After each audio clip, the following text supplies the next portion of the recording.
Ashley, and in this very short video, I'm going to show you how to do hip lifts and drops powered by the legs. So if you are following the beginner movement series in order, then video number 2 was hip lifts and drops powered by the glutes. If you already did that, this one is going to feel much easier because it doesn't require you to have really strong glutes to create the movement.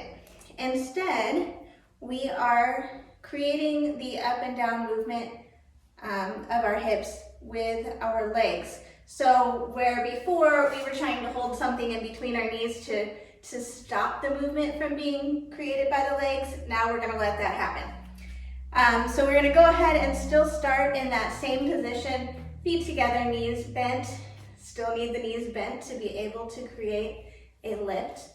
And then all you're going to do is alternate straightening and bending the knees. Now we're not going to completely lock the knee ever. It's just not good for your knees.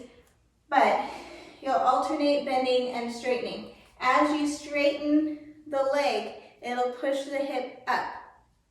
To help it look cleaner, you want to pull that belly button in towards your spine.